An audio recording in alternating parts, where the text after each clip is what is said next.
So hello everyone and welcome to this video. So finally your hard work pay off, आपका college में admission हो गया, means आपका cut off list में नाम आ गया। अब दिल्ली यूनिवर्सिटी में एडमिशन लेने के लिए जिस भी कॉलेज में आप जाना चाहते हो उसके लिए आगे का प्रोसेस कैसे रहेगा, मींस यहाँ पर आपका क्या हो, कट ऑफ लिस्ट में आपका नाम आ गया। आगे आप क्या क्या कर सकते हो, क्या क्या आपको करना है और क्या क्या कॉलेज करता है और क्या क्या आपको करना है, वो सारी चीजें बिल्कुल डिटेल में मैं आपको बताने वाला हूँ। साथ साथ मैं देखो स्टेप्स बता देता हूँ। सबसे पहले मैं आपको बताऊंगा कि सीट आपको एक्सेप्ट करनी है, अपग्रेड करनी है, क्या कैसे आप कर सकते हो, कब कौन सी चीज करनी है। फिर मैं आपको बताने वाला हूं कॉलेज आपकी क्या क्या चीजें चेक करेगा और किस तरीके से चेक करेगा और कौन सी चीज आपसे दोबारा मांगी जा सकती है। थर्ड मैं आपको बता देता हूं फीस आप किस तरीके से पे करोगे और फीस पे करते टाइम आप किस चीज का ध्यान रखोगे ताकि आपका एडमिशन बिल्कुल कंफर्म और सारा जो प्रोसेस है वो बिल्कुल स्मूथली चलता अरे बिल्कुल डिटेल में मैं आपको हर एक चीज बताने वाला हूं। जस्ट अ सेकंड, मैं आपके सामने जो स्क्रीन है वो शेयर कर देता हूं।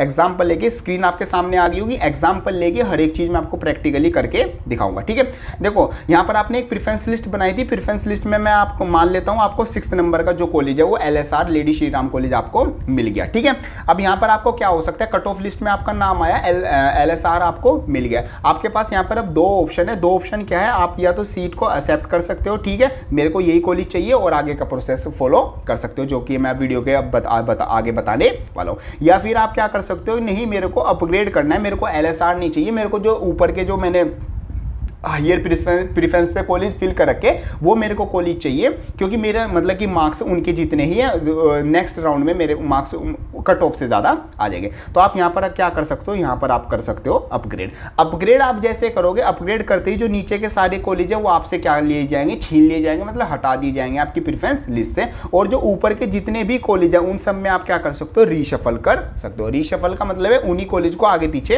कर सकते हो, कोई नया कॉलेज ऐड नहीं कर सकते हो, इनमें से कोई कॉलेज हटा नहीं सकते, उनमें से बस कॉलेज को आगे पीछे कर सकते हो। फर्स्ट को थर्ड नंबर पे, थर्ड को फिफ्थ पे, फिफ्थ को फर्स्ट पे, ऐसे आप काम कर सकते हो। ठीक है, फिर राउंड सेकंड आपका आएगा। राउंड फर्स्ट में आपका नाम आ गया था, राउंड सेकंड में आपका नाम आएगा। अगर राउंड सेकंड में नाम आ गया तो राउंड थर्ड में आएगा। अगर आप अपग्रेड कर रहे हो तो जिस भी आप अपने रिस्पेक्टिव आप अपने राउंड में थे वो आप अपने हिसाब से लगा लेना। तो अब आप क्या कर दोगे, अपग्रेड कर दोगे। अपग्रेड करने के बाद जो नेक्स्ट राउंड आएगा वहां पर आपको जो ये सारे कॉलेज थे, इन कॉलेज में से जिसमें कट ऑफ आपकी, जिससे आपके हाई मार्क्स ज्यादा होंगे, कट ऑफ से ज्यादा मार्क्स होंगे, वो कॉलेज आपको क्या कर दिया जाएगा, अलॉट कर दिया जाएगा। एग्जाम्पल के लिए मान लेते हैं आपको क्या कर दिया गया, आपको ये वाला कॉलेज, आपको हंसराज कॉलेज क्या कर दिया, अलॉट कर दिया गया, आपको अपग्रेड होकर हंसराज कॉलेज मिल गया।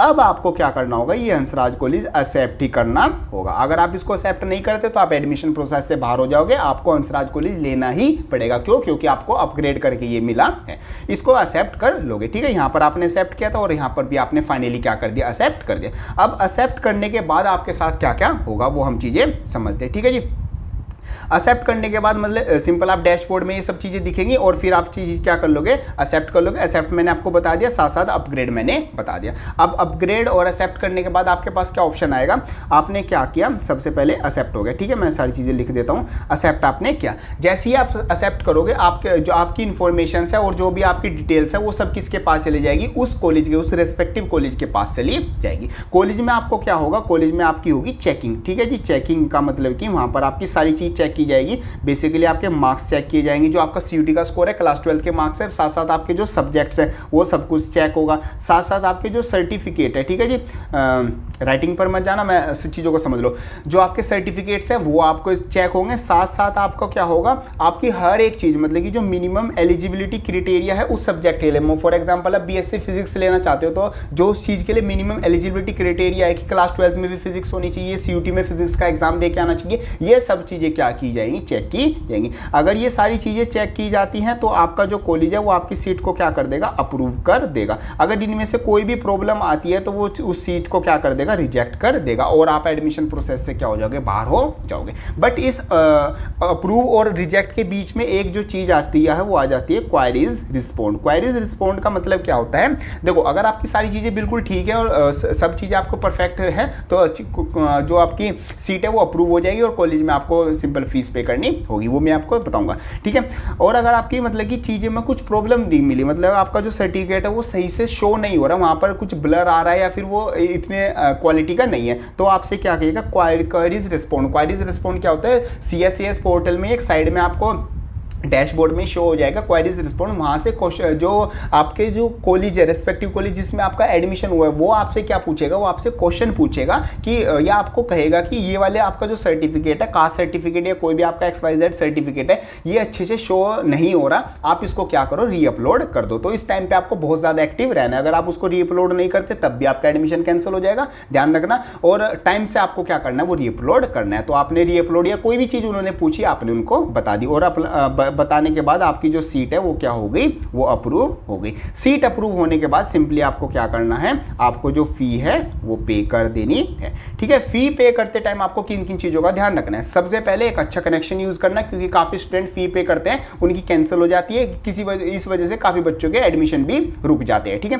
फीस पे करते टाइम एक अच्छा कनेक्शन यूज़ करना। सेकेंड, जो ट्रांजेक्शन ID है और साथ साथ जो मतलब कि फीस पे करने के बाद जो PDF मिली या फिर जो पूरा लिखा हुआ है वहाँ पर, उसका स्क्रीनशॉट जरूर लेना, क्योंकि कई बार कॉलेज के रिकॉर्ड से या कुछ कई बार क्या हो जाता है कि जो मतलब कि आपका जो डैशबोर्ड है ना, वहाँ पर जो फीस स्टेटस है, देखो फीस स्टेटस लिखा आएगा, फीस स्टेटस वहाँ पर नोट पे लिखा आ जाता है, ठीक है। मतलब कि कुछ ऐसा लिखा आता है कि अभी तक आपने फीस पे नहीं की, बल्कि आप फीस पे कर चुके हो, आपके अकाउंट से भी फीस जो है वो कट चुकी है। ये एरर हो सकता है, ये आ जाता है, इसकी वजह से एडमिशन में प्रॉब्लम हो सकती है। यहाँ पर आपके पास अगर क्या होगा, स्क्रीनशॉट होगा, आपने जो फीस पे की है उसको आप जाके दिल्ली यूनिवर्सिटी में जो एडमिशन ब्रांच है उसमें कॉलेज के रेस्पेक्टिव तो वहाँ पर आप जाके शो कर सकते हो, और ये चीज़ आपकी क्या हो जाएगी, सही हो जाएगी। काफ़ी बच्चों को ये प्रॉब्लम आने वाली है, तो मैं पहले ही बता रहा हूँ, इन चीज़ों का आपको ध्यान रखना है, ठीक है। आपको क्या वैसे तो मतलब कि ना ही आए, एक अच्छा कनेक्शन यूज करना कि जिस टाइम पे बच्चे कम फॉर्म फिल करें बेसिकली रात को, तो उस टाइम पर आपको क्या करना है, ये काम करना है। तो फीस आपने पे कर दी, तो आपकी फीस मतलब कि यहाँ पर क्या आ जाएगा,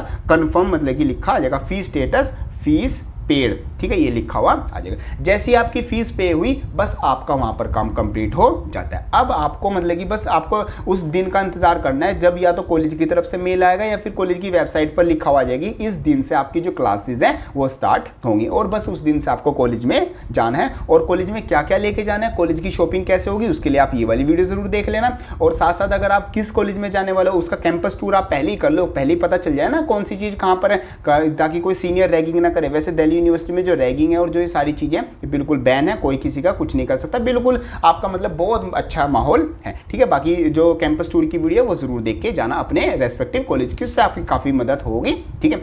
ये सब कुछ आपका प्रोसेस आ जाता है कि किस तरीके से आप अपनी मतलब कि सीट कंफर्म होने के बाद लास्ट तक एडमिशन लोगे। तो ये सब कुछ आ जाता है आपका related to this video. Hope करता हूँ आपकी सारी चीज़ें अच्छे से समझ में आ गई। अगर नहीं आई तो कमेंट बॉक्स आपके लिए खुला है, वरना इंस्टाग्राम का जो DM है वो तो आपके लिए हमेशा खुला ही है, या फिर जहाँ से भी आप मेरे को कॉन्टैक्ट कर सकते हो, मेरे को मैसेज कर सकते हो, ठीक है। किसी भी तरीके का डाउट आपका आता है, अगर कोई डाउट नहीं है, वीडियो अच्छे से समझ में आ गई होगी, तो एक थैंक यू जरूर लिख देना। थैंक यू लिखने में क्या जा रहा है, THANKU इतना ही तो लिख सकते हो, TK ही लिख दो, TU ही लिख दो, इतना भी काफ़ी आता है, मतलब हमें खुशी मिल जाएगी, अच्छा लगेगा, वीडियो आपके लिए बनाइए। बाकी जब दिल्ली यूनिवर्सिटी में आपका एडमिशन हो जाएगा, हम कोशिश करेंगे कुछ मीटअप रखने की, वहां पर आपको जरूर मिलेगी, ठीक है जी। चलो ये आता है हमारा इस वीडियो के लिए। वीडियो हेल्पफुल लगे लाइक जरूर कर देना, एंड जाते वक्त चैनल को सब्सक्राइब जरूर कर देना। सो मिलते हैं अपनी नेक्स्ट वीडियो में, तब तक के लिए थैंक यू।